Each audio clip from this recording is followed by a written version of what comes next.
আমি আমি আজ ভর্তি যুদ্ধে এক পরাজিত সৈনিক। আমি যেদিন ইন্টারমিডিয়েটে গোল্ডেন পেলাম, আমার বাবা মা খুব খুশি হয়েছিল।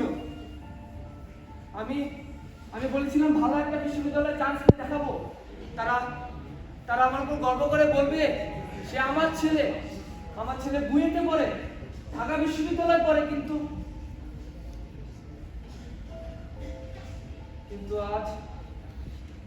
আজ আমি ব্যর্থ।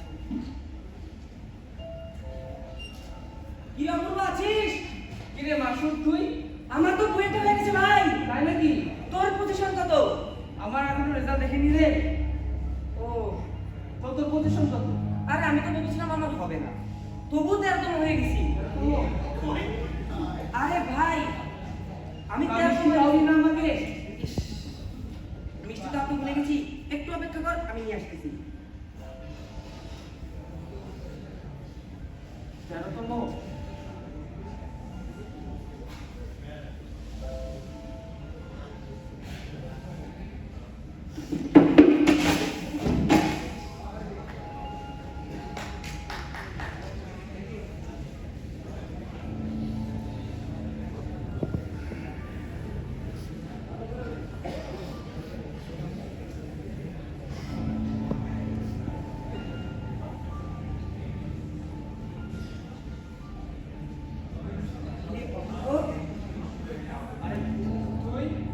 তুই ঠিক আছিস তো? হ্যাঁ হ্যাঁ, ঠিক আছে।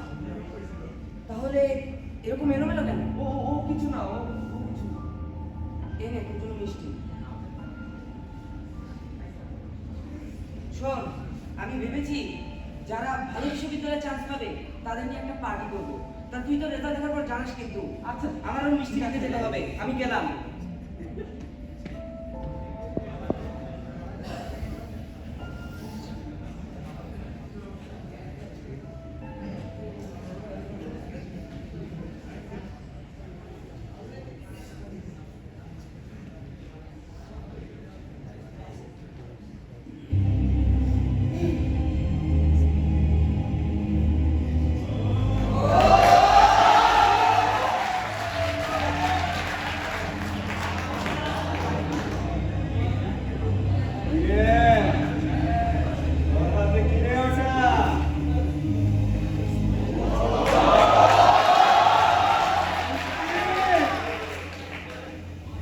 সফলতার মিষ্টি নাকি রে?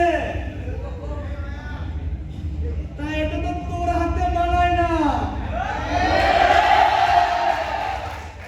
তুই তো ব্যর্থ। তোর বন্ধু ভার্সিটিতে 13তম হয়েছে, আর তুই কি করলি? তুই এইচএসসিতে এত ভালো রেজাল্ট করার পর তোর বাপ মা কত খুশি হয়েছিল, এখন কেমনে মুখ দেখাবি ওদের?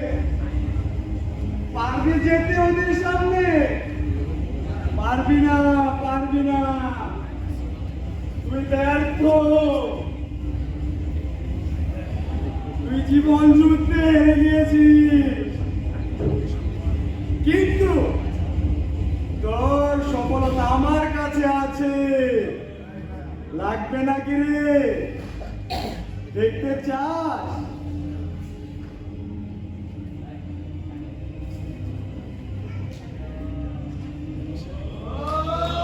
এই নয় তোর সফলতা,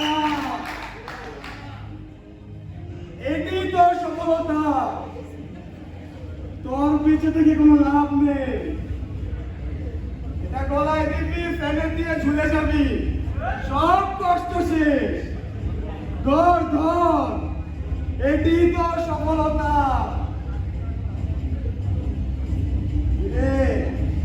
এত ভাবা লাগে কেন? আমি তোর ভালোর জন্যই বলছি। সফল হয়ে যা, সফল। ঝুলে যা, তরিতে ঝুলে যা।